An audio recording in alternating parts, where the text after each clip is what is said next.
trail review.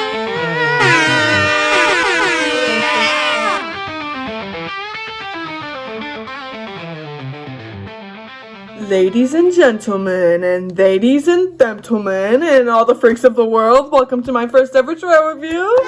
Yes, give it up for me, your host, Raina. I'm going to be reviewing the trails. I'm going to be doing it. Most of these trails I review are going to be in my home state of Minnesota. Not to dox myself, but I live here, and so it just makes sense that the trails I go to are going to be here. At least most of them. Who knows? But yeah, today I'm reviewing the Crow-Hassan Snowshoe Loop Trail. It is one of the many trails in the Crow-Hassan Park Reserve, which is located near Rogers, Minnesota. It's about like 30 minutes northwest of Minneapolis.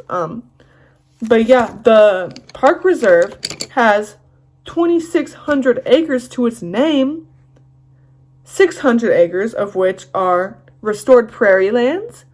The reserve also has miles and miles of trails for hiking, dog walking, frickin' snowshoeing, frickin' snowmobiling, cross-country skiing, and horseback riding. Bring your horse, bring your dog, and have a blast. But yeah, the reserve is like split into like different sections, I guess. There's an off-leash dog park. There's also campsites, I believe. Today we're focusing mostly on the trails, or the area I was in, which parking's free. Woo! But if you go to the off-leash dog park, it's $6 a day, or you need like a pass. And then if you go horseback riding, if you ever decide to bring your horse, you also have to pay $6 a day, or have to have like a permit or pass or whatever. But if you're just going to the trail, parking's free. But enough of that, let's get into why everyone's here, the trail. I went on the Snowshoe Loop Trail. It's about 2.6 miles, and there's approximately 154 feet of elevation gain. I'd say it could take you from 40 minutes to an hour to complete, depending on your pace, of course. It took me about like 46 minutes, but, you know, I was stopping every now and then to appreciate the trees and the nature, and also to take pictures and videos for this. But that's just my range. I mean, I bet if you ran really, really fast, you could do it in like 10 minutes. So let me know if you guys check it out and run really fast, and we can do a little competition. Who can do the trail the fastest? For my reviews, I decided to create my own little scoring system. And so each trail I review will be scored points based off of 4 different categories. And each category will get you 10 points. So the highest amount you could get is 40. Wow. Just some quick maths. But yeah, maybe someday I'll like rank all the trails I've been on based off of this. Who knows? That's for the future. But for now, the categories include difficulty, navigability, terrain, and scenery. It's a little bit of a combined category. And then immersiveness. Those are my categories that we will be scoring these trails off of. But anyways, let's get into this review, why don't we? First up is difficulty. A score of 10 will be for extremely easy trails, and then a 1 is going to be for very difficult ones. But this trail, I will be giving an 8, and I'd say it's a moderately easy trail. It's fairly easy, it's family friendly, and I think it's perfect for pretty much all ages and activity levels. But what I'm considering here in my score is the length and elevation changes of the trail. I'd say that it might be a bit more difficult for some, mostly like young children or elderly or people who aren't used to moving their body as much, because at a good pace, it really gets your legs working. I mean, I was feeling it in my calves and thighs a bit, and, you know, but you can always vary your pace depending on your own needs and abilities, but that's what I was considering with my score. But this trail gets an 8 for difficulty. Next up is navigability, and a 10 will be for trails that are super easy to navigate, and then a 1 will be for ones that are difficult to navigate. You guys are getting the pattern here, right? Oh, yeah. But anyways, this trail gets a 7.5, and it was pretty easy to navigate, but I did have to pull up my phone a good amount to make sure I was on the right path. At like intersections and forks in the trail, they had posts set up with different icons on them. I didn't register it at first, but since I was on the Snowshoe Loop trail, I had to follow the posts that had a snowflake on them. That's why I docked a couple points, because although it is pretty simple and straightforward, it could have been a bit more clear, you know, how trails will have like maps and stuff posted up with "you are here." Those ones are those ones are really easy. And this one, it was easy, but I did get confused a bit, and that's why I gave it a 7.5. For this next category, terrain and scenery, I will be scoring them separately out of 5. And these next categories are more opinion-based than the first two, which, I mean, all of it's technically opinionated, but you know what I mean. Okay, so for terrain, I'm specifically referring to the trail itself, and a 5 will be for great condition, a 1 will be for terrible, horrible, disgusting condition.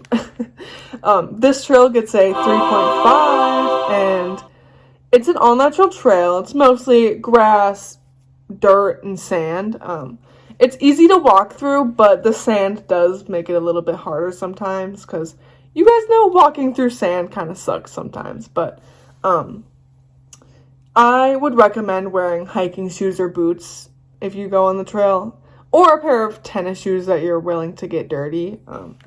But I only docked a couple points off because the trail gets a bit uneven in certain areas, and also because the horse poo. This trail and most of the other ones at this specific park reserve are shared trails, so there be horses going on the trails, and that means there gonna be horse poo. So you do gotta keep an eye out for the horse poo. But yeah, other than that, the trail was pretty much in great condition.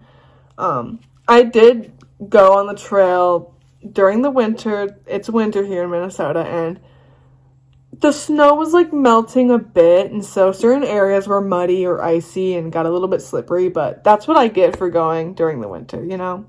That's just something to keep in mind though. But 3.5 for terrain. In terms of scenery, a 5 will be for beautiful, spectacular, incredible views, and then a 1 will be for boring. Even though, let's get this straight, guys, I find absolutely nothing boring about being in nature, okay? It's just for the scores. But with that being said, this trail will be getting a 3 for scenery. It takes you through different wooded areas and through the short grass prairie fields. It passes by a couple ponds here and there, but it's mostly just trees and grass, which there's nothing wrong with that, but it's just nothing spectacular, you know? I wouldn't really consider this the sightseeing kind of trail, even though I did see some fun guys, and I also saw a raccoon, but that's why I gave it a 3. And last up, we got immersiveness. So, I don't know about you guys, but when I go on hikes, it's to escape reality. Like, I don't want to think about work or taxes. I don't want to see anything that reminds me of life outside of rock and tree, you know? I want to feel like I'm a Neanderthal roaming the lands before civilization.